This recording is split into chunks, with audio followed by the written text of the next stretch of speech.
Hello friends, good evening. कैसे हैं आप लोग? अच्छे होंगे।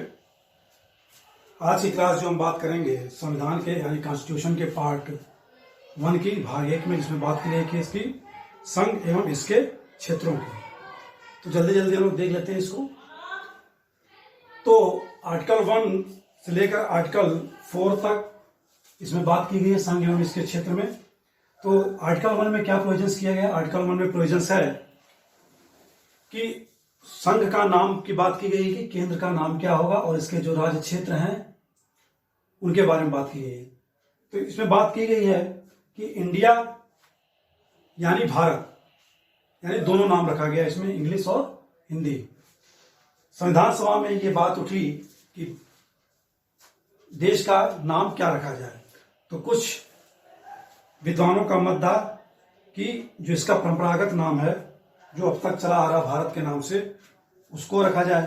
लेकिन कुछ संविधान सलाहकारों का मानना था कि जो वर्तमान नाम है अभी फिलहाल, जिसे इंडिया के नाम से जाना जा रहा है, जिसके ब्रिटिशर्स द्वारा दिया गया था, उसको रखा जाए। हालांकि इसमें कोई ज्यादा विवाद नहीं हुआ। संविधान सभा ने क्या नाम रख दिया? इंडिया यानी भारत, दोनों नाम रख दिया गया संघ का। इंडिया यानी भारत क्या होगा? राज्यों का संघ होगा, न कि राज्यों का समूह। क्या अर्थ है इसका? राज्यों का संघ होगा, न कि राज्यों का समूह का। ठीक है। तो राज्यों का संघ से मतलब है कि राज्यों से मिलकर क्या है? संघ बना है। ठीक है। प्रत्येक राज्यों से मिलकर क्या है? संघ बना है। ओके। न कि क्या है कि राज्यों का एक ग्रुप है। ओके। हालांकि इस पर भी बात हुई संविधान सभा में। बाबा साहब अंबेडकर ने क्या बात की रखने की? राज्यों का संघ, न कि संघात्मक राज्य की बात की। राज्यों का संघ रखने के उनके कारण थे, उनके अपने विचार थे। राज्यों का संघ से मीन्स उन्होंने बात की कि राज्यों का जो संघ है वह क्या है? संघ के साथ कोई समझौता नहीं है। ठीक है। कोई एग्रीमेंट करके नहीं बनाया गया है। सभी राज्य मिलकर ही क्या है? संघ का निर्माण करते हैं। दूसरा कि राज्यों को क्या है? संघ से अलग होने का कोई अधिकार नहीं है, विभक्त होने का अधिकार नहीं है, यानी सेकेट्स होने का अधिकार नहीं है। ओके। तो आर्टिकल 1 में मेनली बात की गई संघ के नाम और इसके राज्य क्षेत्र में कैसा राज्य क्षेत्र होगा संघ का, यानी राज्यों का संघ होगा, न कि राज्यों का समूह। ओके। भारत के क्षेत्र में जो बातें की गई हैं कि या राज्य या संघ के क्षेत्र में या राज्य क्षेत्र में व्यापक क्या है, किसको हम रख सकते हैं व्यापक क्षेत्र में? जैसे राज्यों के क्षेत्र को रख सकते हैं भारतीय क्षेत्र में, संघ राज्य क्षेत्रों को रख सकते हैं, और वे क्षेत्र जो क्या है भविष्य में या समय समय पर पार्लियामेंट द्वारा क्या किया जाएगा, पार्लियामेंट द्वारा अधिग्रहित किया जाए या एक्वायर्ड किया जाए। ठीक है। तो भारतीय राज्य क्षेत्र में ये क्या एक व्यापक शब्द समाहित किए अपने आप में। ओके। ये हो गया आर्टिकल 1, संघ का नाम और राज्य क्षेत्र। ठीक है। नेक्स्ट जो हम आर्टिकल बात करेंगे आर्टिकल 2। आर्टिकल 2 में क्या बात की गई है? पार्लियामेंट को अधिकार दिया गया है कि वो क्या करे? संघ में नए राज्यों का प्रवेश करा सकती है या नए राज्यों का क्या है स्थापना कर सकती है या निर्माण कर सकती है। ओके। संघ में नए राज्यों का प्रवेश मतलब वो है कि जो क्या है अभी संघ में सम्मिलित नहीं है। ओके। और या नए राज्यों की स्थापना से क्या मतलब है कि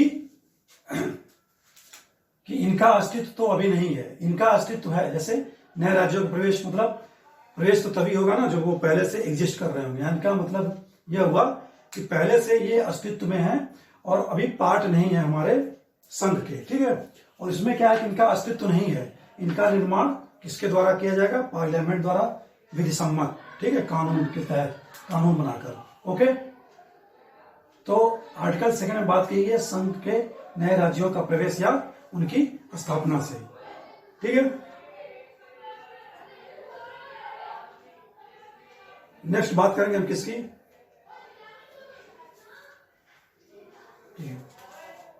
तो आर्टिकल सेकेंड ए, हालांकि मूल संविधान में आर्टिकल सेकेंड ए नहीं था, ठीक है। आर्टिकल सेकेंड ए लाया गया कब? 35 कॉन्स्टिट्यूशनल अमेंडमेंट एक्ट 1974 के तहत, ठीक है। 1974 के तहत क्या है? आर्टिकल 2A जोड़ा गया और सिक्किम को क्या है? एसोसिएट स्टेट्स का दर्जा दिया गया, यानी सह राज्य का या सहबद्ध राज्य का, ठीक है। सहबद्ध राज्य यानी कि अभी क्या है? भारत का यह एक संलग्न राज्य है, तो पूर्ण राज्य का दर्जा नहीं दिया गया। तो संशोधन 35 के थ्रू 1974 में क्या किया गया?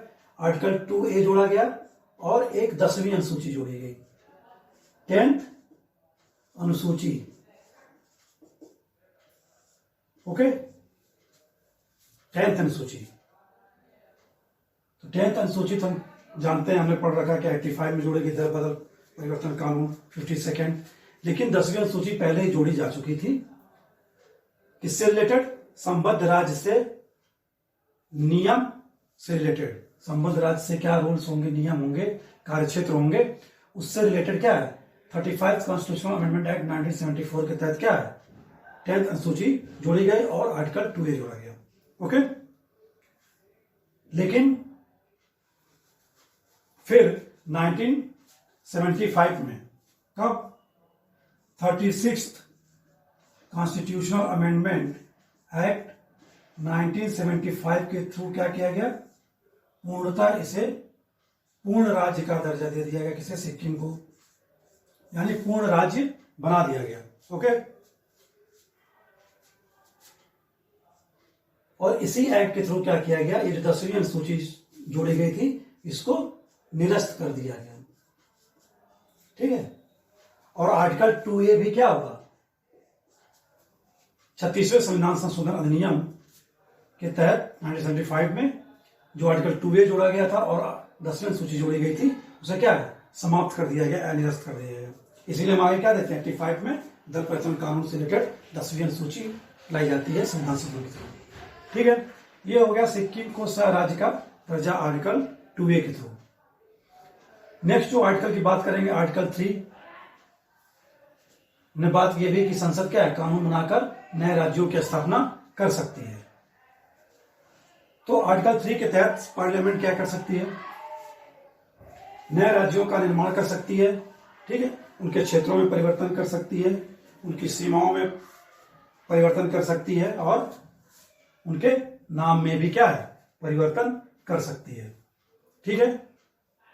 तो पार्लियामेंट कानून बनाकर क्या कर सकती है? किसी राज्य के एक भाग को, किसी राज्य के एक भाग को या दो से अधिक राज्यों को एक साथ मिलाकर, या दो से अधिक राज्यों के भाग को, किसी एक पर्टिकुलर भाग को मिलाकर एक नए राज्य का निर्माण कर सकती है, या किसी एक राज्य के भाग को अलग करके किसी दूसरे राज्य में क्या है? मिला सकती है, ठीक है। यानी राज्य से रिलेटेड जो भी निर्माण करना है, स्थापना करनी है, उनके क्षेत्र में या सीमाओं में नाम में परिवर्तन करना हो, कौन है? पार्लियामेंट कानून के तहत क्या है? कर सकती है, आर्टिकल 3, ओके। पार्लियामेंट क्या कर सकती है? और राज्य के क्षेत्र हैं, राज्यों के क्षेत्र, उनको बढ़ा सकती है, राज्यों के क्षेत्रों को घटा सकती है। बढ़ाने का मतलब किसी और राज्य के भाग को क्या है? जोड़ेगी तो जाहिर सी बात है क्या है? उसमें परिवर्तन होगा, यानी बढ़ेगा। और जिस राज्य से वो भाग लेगी उसका क्या है? क्षेत्र में घटेगा, यानी कि वो घटा सकती है, ठीक है, ओके। उसकी सीमा में परिवर्तन कर सकती है, बाउंड्रीज में, और नाम में भी परिवर्तन कर सकती है। अभी हम आगे देखेंगे किन किन राज्यों के नाम बदले गए। तो किसी नए राज्यों का निर्माण कर सकती है, जैसे ये कोई राज्य है, इसका कोई पार्ट क्या है? अलग करके नए राज्य का निर्माण कर दे, इसको अलग राज्य बना दे इससे, ठीक है। और दो से अधिक राज्यों को क्या कर सकती है? आपस में मिलाकर किसी नए राज्य का निर्माण कर सकती है, ठीक है। ये प्रोविजंस।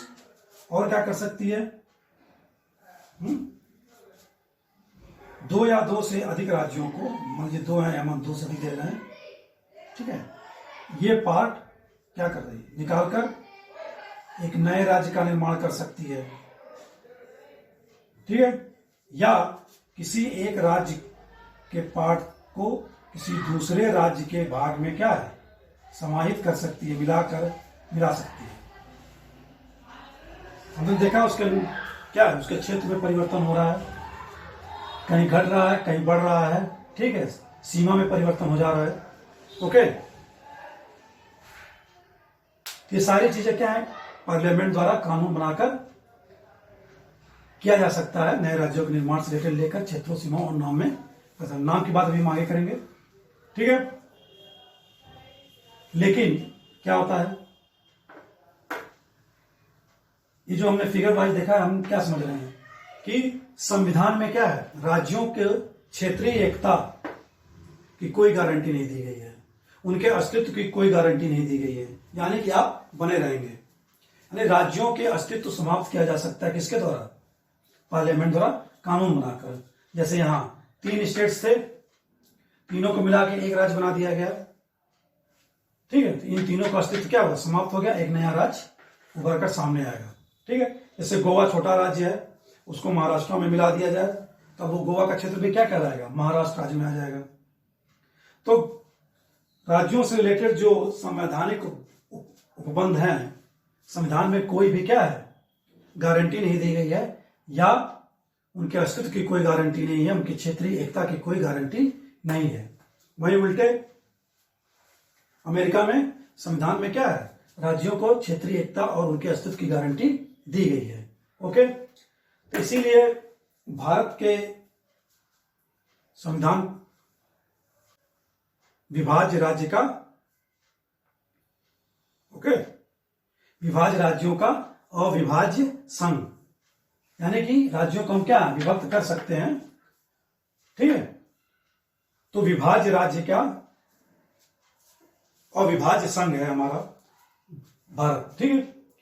भारत को अविभाजित नहीं किया जा सकता। वहीं अमेरिका में क्या है, उल्टे उसको कहा जाता है अविभाज्य राज्यों का अविभाज्य संघ। अमेरिका में ये सब आप नहीं कर सकते, ठीक है। फिर हम बात करेंगे प्रोसीजर की, कैसे करती है पार्लियामेंट। तो प्रोसीजर ये है कि अगर किसी राज्यों से रिलेटेड ये सारे परिवर्तन करने हैं जो हमने फिगर वाइज देखे और हेडिंग भी देखी, ठीक है, तो इसके लिए क्या करना होगा, पार्लियामेंट तुरंत नहीं कर सकती। राष्ट्रपति के जो अध्यादेश लाया जाएगा वो राष्ट्रपति की पूर्व अनुमति होनी चाहिए, जो भी, ठीक है, पार्लियामेंट द्वारा बिल लाया जाता है और राष्ट्रपति की पूर्वानुमति से ही लाया जा सकता है। और राष्ट्रपति भी पूर्वानुमति तभी लाएगा कब, जब राज्य विधानमंडल जिस राज्य के क्षेत्र में परिवर्तन करना है, घटाना बढ़ाना है या मर्ज करना है, किसी भाग को किसी दूसरे राज्य में देना है, तो ऐसे में क्या किया जा सकता है, उस राज्य विधानमंडल के लिए राष्ट्रपति क्या करेगा, एक तय करेगा अवधि, समय, कि राज्य विधानमंडल क्या करे, अपना मत दे, ठीक है। अगर वह राज्य विधानमंडल अपना मत तय अवधि नहीं देती है तो राष्ट्रपति उस तय अवधि को भी बढ़ा सकता है, ठीक है। उस बढ़ी हुई अवधि में भी क्या है, राज्य विधानमंडल, संबंधित राज्य विधानमंडल क्या करता है, अपना मत, अपना विचार व्यक्त नहीं करता है, तो क्या है, ऐसे में राष्ट्रपति संसद को क्या करेगा, बिल पेश करने के लिए कर देगा और संसद से क्या है, वह विधेयक पास हो जाएगा, वो भी साधारण बहुमत से, ठीक है, साधारण बहुमत की बात की गई है। और अगर राज्य विधानमंडल उस पर अपना कोई विचार व्यक्त करता है तो उसे मानने के लिए क्या है, राष्ट्रपति या पार्लियामेंट बाध्य है या नहीं, बाध्य नहीं है, उनके लिए ऑब्लिगेटरी नहीं है। यानी राज्यों की कोई भी शक्ति यहां पर दिखाई नहीं देती उनके अपने क्षेत्रों से रिलेटेड। वहीं अमेरिका में क्या है, यूएस में, कि राज्य विधानमंडल द्वारा क्या है, राज्यों द्वारा अनुमति आवश्यक है, तभी क्या है, संघ उनके क्षेत्रों और राज्यों में परिवर्तन, नाम में परिवर्तन घटा या बढ़ा सकती है, ठीक है। यूएस में पूर्वानुमति राज्य विधानमंडल की आवश्यक है और यहां पर बाध्यता नहीं है, इंडिया में, ओके। यानी साधारण बहुमत से इसको पार्लियामेंट पास कर सकती है। साधारण बहुमत का मतलब यह हुआ कि उपस्थित और मतदान करने वाले सदस्य, ठीक है। कोरम, पूरा संसद की कार्यवाही शुरू करने के लिए कोरम क्या है, 1/10, ठीक है। 550 सीटें हैं, उसमें से 55 लोग, अगर 55 सदस्य मेंबर्स लोकसभा को उपस्थित हैं तो क्या है, कार्रवाई शुरू होगी और वो क्या करेंगे, 55 लोग भी मिलकर मतदान करके किसी राज्य के भाग को अलग कर सकते हैं, नया राज्य बना सकते हैं। ओनली 55, ठीक है। मैं ये नहीं कह रहा हूं 55 लोग ही होने चाहिए, मतलब उपस्थित और मतदान क्रिया में जो लोग भाग ले रहे हैं। हो सकता है 35 लोग ही मतदान में भाग ले रहे हो। 1/10 या 55 सदस्य तो वो कार्यवाही, सदन की कार्रवाई शुरू करने के लिए बाध्यता है, ठीक है। 35-40 लोग भी मतदान कर सकते हैं और वो मतदान करके क्या है, किसी स्टेट से किसी भाग को अलग करके नया राज्य बना सकते हैं। 2 या 2 से अधिक राज्यों से एक राज्य बना सकते हैं। 2 या 2 से अधिक राज्यों के भागों को अलग करके एक राज्य बना सकते हैं, या किसी राज्य के एक भाग को अलग करके किसी दूसरे राज्य में मर्ज कर सकते हैं, ठीक है। तो ये होगी हमारे आर्टिकल 3 के थ्रू साधारण बहुमत से नए राज्यों का निर्माण, क्षेत्रों में सीमाओं में परिवर्तन, नाम में परिवर्तन की बात हमने कर ली, ठीक है। अब सवाल उठता है ये, क्या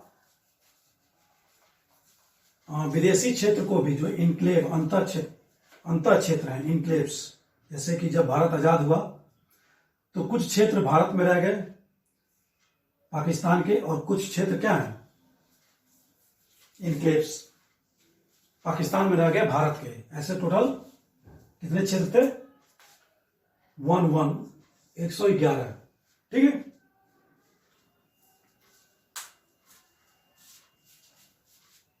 तो 111 क्षेत्र थे 1950 में। अब इसे वापस देने के लिए पाकिस्तान द्वारा भारत को और भारत द्वारा पाकिस्तान को, ठीक है। तो एक समझौता किया गया, तत्कालीन प्रधानमंत्री नेहरू और पाकिस्तान के प्रधानमंत्री नून द्वारा एक समझौता हुआ। इसे किसके नाम से जानते हैं, नेहरू नून समझौता। 111 क्षेत्र क्या है, पाकिस्तान को दे दिए गए भारत द्वारा। हालांकि इसकी क्या की गई, इसके खिलाफ बेरूबाड़ी एक मामला आया, बेरूबाड़ी संघ, बेरूबाड़ी यूनियन मामला। इसमें सुप्रीम कोर्ट ने क्या कहा कि केंद्र सरकार, जो यानी नेहरू गवर्नमेंट, केंद्र सरकार क्या कर सकती है, क्षेत्र को, जो विदेशी क्षेत्र है उनको दे सकती है, लेकिन ऐसा करने के लिए आपको क्या है, संशोधन करने की आवश्यकता पड़ेगी आर्टिकल 368 के तहत। यह फरमान जारी किया सुप्रीम कोर्ट ने, ओके। तो सुप्रीम कोर्ट के इस निर्णय को लागू करने के लिए 9th कॉन्स्टिट्यूशनल अमेंडमेंट एक्ट 1960 लाया गया, ठीक है। और 111 क्षेत्र क्या है, पश्चिमी पाकिस्तान को सौंप दिए गए, आज का बांग्लादेश, ठीक है। हालांकि यह कभी भी अधिसूचित नहीं हो सका, क्योंकि राजनीतिक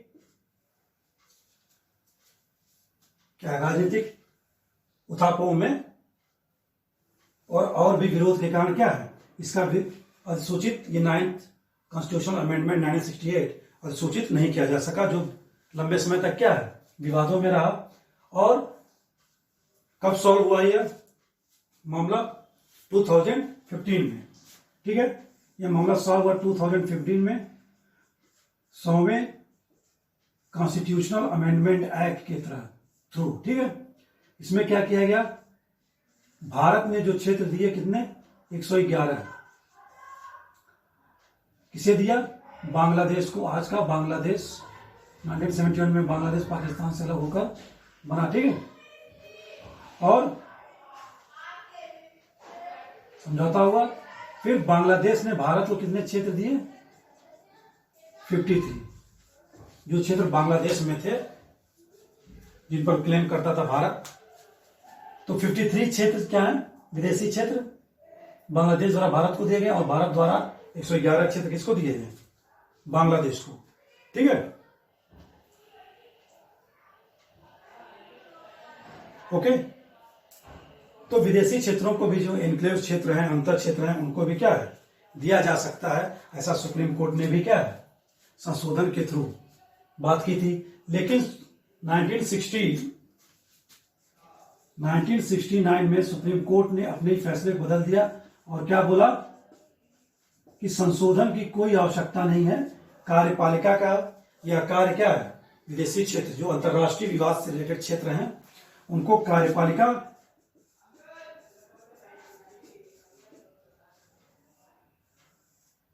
क्या है बिना संशोधन के ही विदेशी क्षेत्रों को जो विवाद है उनको सुलझा सकती है। ठीक है, या दे सकती है, यह कार्यपालिका का कार्य होगा।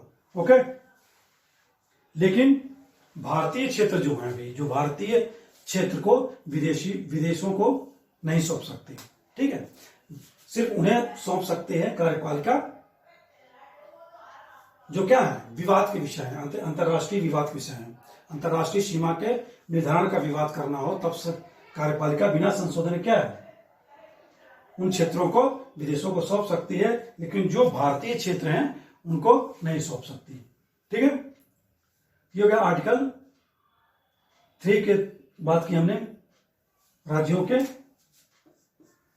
निर्माण गठन और विदेशी क्षेत्रों को देने की बात की। ठीक है, अब हम देखेंगे नेक्स्ट क्या आर्टिकल 4। आर्टिकल 4 में क्या बात की गई है।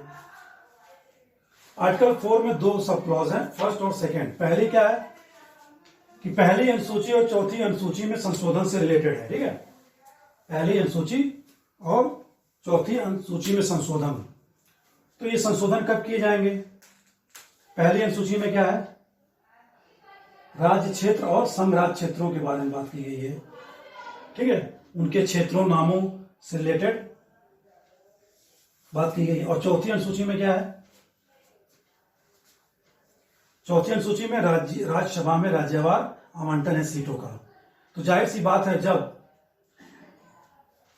आर्टिकल 2 और आर्टिकल 3 के तहत कोई कानून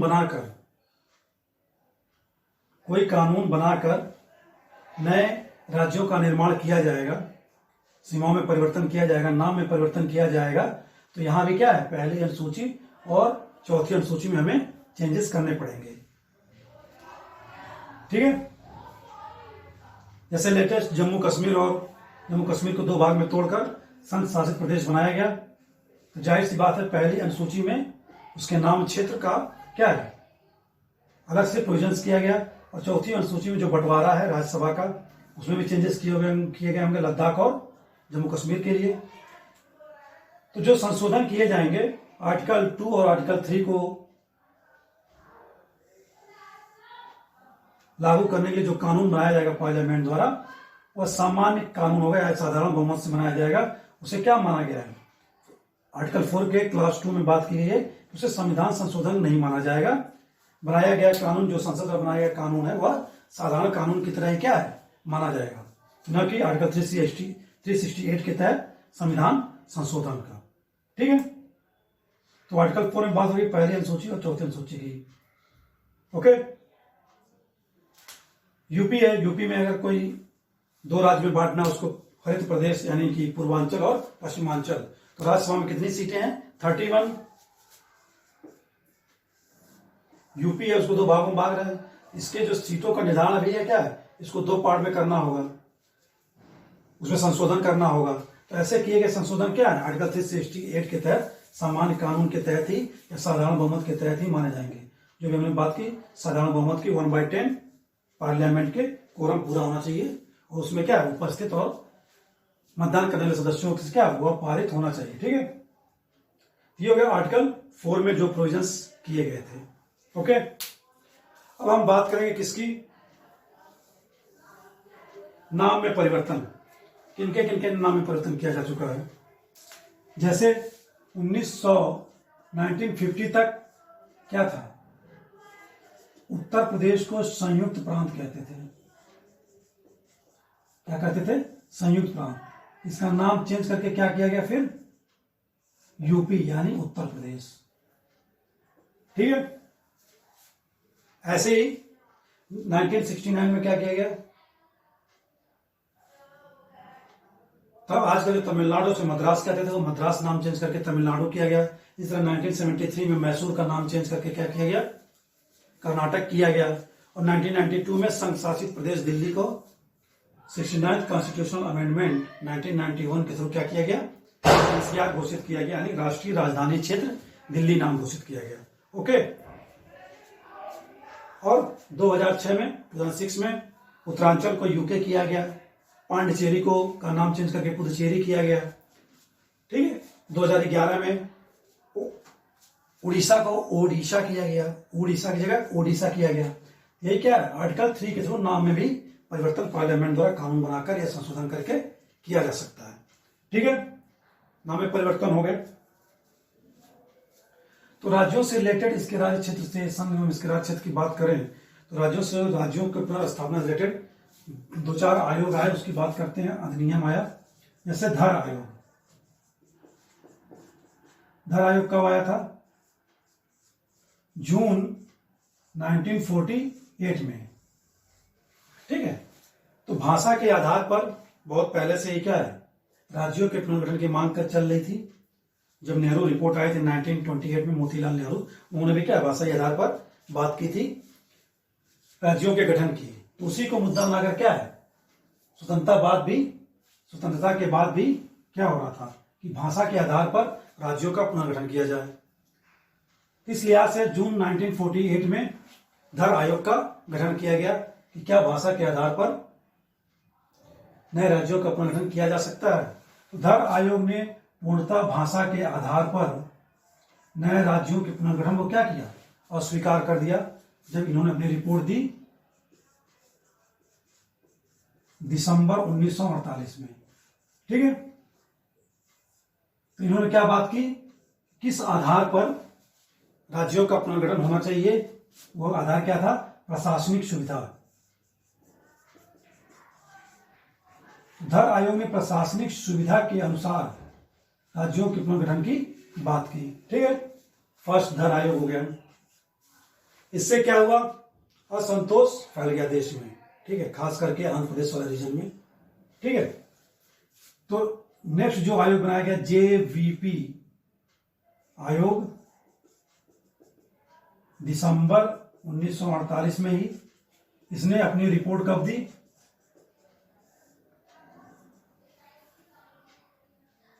अप्रैल 1949 में। जेवीपी यानी जवाहरलाल नेहरू, वल्लभ भाई पटेल और पट्टाभी सीतारामैया। ठीक है। तो इन तीनों लोगों ने, यानी तीनों सदस्यों के आयोग ने अप्रैल 1949 में क्या रिपोर्ट दी, इन्होंने भी क्या किया, भाषा के आधार पर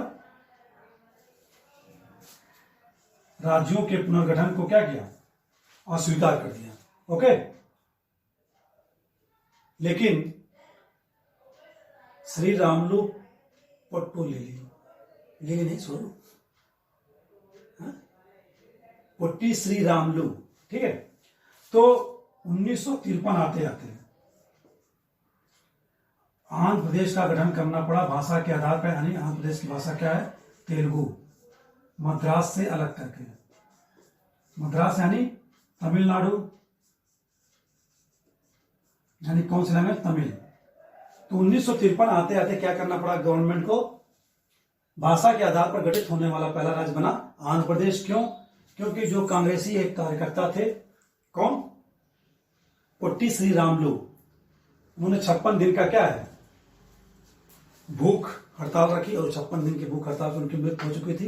इस वजह से असंतोष काफी फैल गया।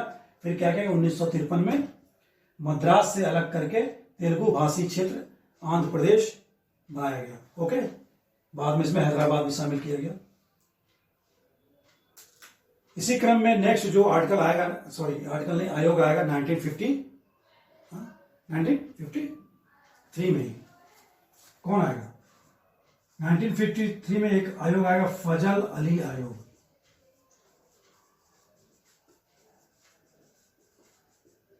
फजल अली आयोग, इसके 2 अन्य सदस्य भी थे, हृदयनाथ कुंजरू और के.एम. पनिक्कर। ठीक है, के.एम. फजल अली आयोग। फजल अली आयोग ने क्या सिफारिश की, क्या माना, क्या स्वीकार किया कि भाषा के आधार पर क्या है, राज्यों का पुनर्गठन होना चाहिए। लेकिन राज्यों का पुनर्गठन होना चाहिए, लेकिन एक राज्य एक भाषा के आधार पर नहीं। एक राज्य एक भाषा का जो सिद्धांत है, इस आधार पर राज्यों का पुनर्गठन नहीं होना चाहिए। क्यों? क्योंकि ऐसे तो सैकड़ों राज्य बन जाएंगे देश में, फिर उन्हें संभालना मुश्किल हो जाएगा। छोटे छोटे क्षेत्रों में क्या है, अलग अलग भाषाएं हैं भारत में, तो एक राज्य एक भाषा के आधार पर नहीं होनी चाहिए, यानी कि मेजर तौर पर किसी राज्य में क्या है वो भाषा नहीं होनी चाहिए। ठीक है, और भी भाषाएं हो सकती हैं। तो एक राज्य एक भाषा का सिद्धांत को फजल अली आयोग ने भी क्या है अस्वीकार कर दिया, लेकिन उन्होंने माना क्या कि भाषा के आधार पर राज्यों का पुनर्गठन होना चाहिए। ठीक है, फिर गवर्नमेंट द्वारा क्या लाया गया, राज्य पुनर्गठन आयोग अधिनियम। राज्य पुनर्गठन अधिनियम 1956 लाया गया, 1956। और एक संविधान संशोधन लाया गया, 7वां संविधान संशोधन अधिनियम 1956। ठीक है, राज्यों के पुनर्गठन से रिलेटेड। और क्या लाया गया, 7th कॉन्स्टिट्यूशनल अमेंडमेंट एक्ट 1956 लाई गई। क्यों लाया गया कि आजादी के बाद राज्यों को क्या है 4 समूहों में बांटा गया था, क, ख, ग और घ में तो केवल अंडमान और निकोबार था, केंद्र शासित प्रदेश थे। ठीक है, क में क्या थे, क में करीब 9 स्टेट्स थे, जिस पर क्या है ब्रिटिश भारत के अधीन गवर्नर शासन करता था। और भाग ख में क्या था, भाग ख में भी 9 स्टेट्स थे, जिसपे क्या है राज्य विधानमंडल जो चुनाव होते थे और प्लस शाही शासन हुआ करते थे। ठीक है, शाही शासन यानी ब्रिटिश गवर्नमेंट का, इसमें भी 9 राज्य थे। तो क्या किया गया, इन दोनों जो भाग क और भाग ख के राज्य थे, भाग क और ख को क्या किया गया, मर्ज किया गया। कुछ राज्यों को क्या किया गया, एक साथ मिला के बनाया गया। ठीक है, और भाग ग जो थे, भाग ग कौन थे, जैसे अजमेर, त्रिपुरा, भोपाल, यानी कि भाग ग ये मुख्य आयुक्त यहां का प्रशासन देखते थे, मुख्य आयुक्त और शाही शासन कह सकते हैं। ठीक है, ग जैसे अजमेर टाइप, भोपाल राजशाही टाइप, इस टाइप के जो राज्य थे, ये यानी टोटल 10 राज्य थे।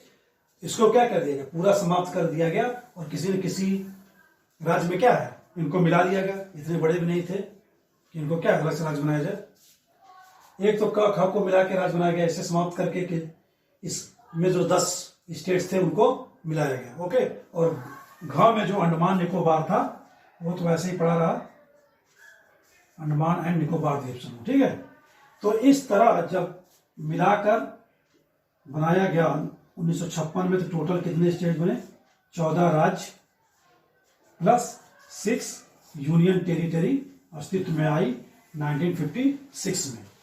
ओके, ठीक है, एक नया राज्य केरल भी बनाया गया था, ऐसे केरल में, इधर केरल।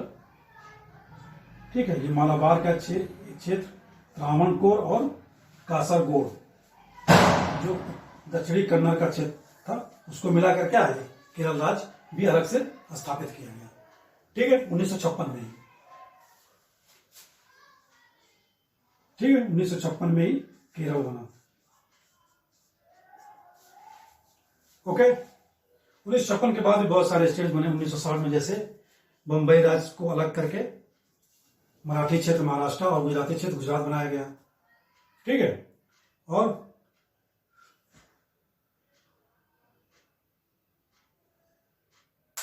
गोवा दमन दीव 1961 में समाहित किया गया राज्य के सारे। पुदुचेरी 1962 में, दमन एंड नागर हवेली 1954 में। ठीक है, और हरियाणा, पंजाब और हिमाचल प्रदेश बनाया गया 1966 में। इसी तरह सिक्किम की मैंने बात की 1975 में पूरा राज्य का दर्जा दिया गया, और 2000 में झारखंड, उत्तराखंड और